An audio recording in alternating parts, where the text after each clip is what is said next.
Bunny Bunny Moose Moose is a fun, unique, and very silly party game from Vladek Vatil and Czech Games Edition. In Bunny Bunny Moose Moose, players are forest animals who are trying to fool a hunter by changing their appearance. It's played by 3 to 6 players in about a half an hour. Players begin Bunny Bunny Moose Moose by taking a playing card and then placing the 2 animal tokens that match its color on the 5th space of the trail. One player becomes the narrator, and they're going to sit on the opposite side of the table from everybody else with the poem and the scoring cards in front of them. At the start of each round, the narrator gives their player card to another player. They will score the same amount as that player this round. Then they read the 6-line poem in front of them. At the beginning of each line, they draw a card. At the end of each line, they place that card face up on the table. Once they finish reading the 6-line poem, they read it again and place cards on top of the cards they've already played. The round continues in this way until the hunter card is drawn, and then the round ends. Now, while the narrator is reading, the other players are going to be making hand gestures to try to match the images on the cards and score points.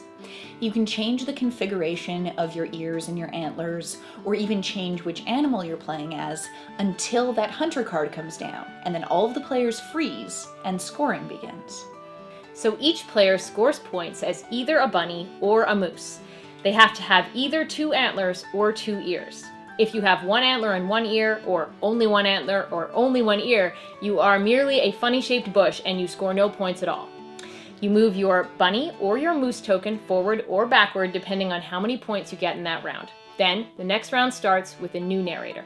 Now, most of the scoring cards in Bunny Bunny Moose Moose show either bunny ears or moose antlers. Ears can be straight or floppy and can sit on top of the head or on the sides, while antlers can be wide or compact and can either point up or down. To match a card with a single ear or antler, a player must have the exact same appendage on the same side of their head. A card with 2 ears or 2 antlers gives the listed number of points for a single match and double the points if you manage to match both. Some cards show ambiguous ears and antlers. So these ones you can score on if you either match the shape or the position. So it's possible to score on moose antlers no matter what their shape is as long as they're pointed down, or bunny ears no matter what their position as long as they're floppy. Now, some cards ignore ears and antlers entirely and score points based on the type of animal. A bunny with its tongue stuck out can score as a moose, and a moose with its tongue out is a bunny. Now, you need to watch out because there are some cards that target animals only if they have their tongue out. There's also a card that reverses negative scores for positive scores and positive for negative. Once every player has been the narrator 2 or 3 times, the game ends. The winner is decided by the position of everyone's rearmost token. Ties are broken by everyone's frontmost token. So I really like Bunny Bunny Moose Moose. One of the coolest things about it is the way that it manages the narrator role.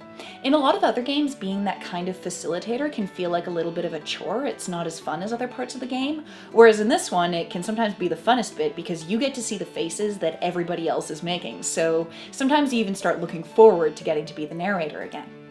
Another really neat thing about this game is the fact that the narrator's score is tied to somebody else's, as well as the fact that you're only scoring for 1 animal at a time, means it starts to develop some pretty interesting strategy, especially later on in the game. Now, that strategy hinges on you doing a lot of calculations in your head fairly quickly while making very stupid faces.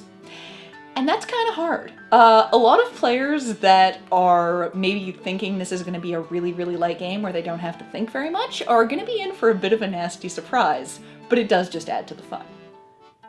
So with this game, as with any game that's really silly, you have to say, as a major con, you're gonna look dumb. You can't get away from it. You're making stupid faces and funny ears, and a lot of people just don't like looking silly, so that can be a con for some people.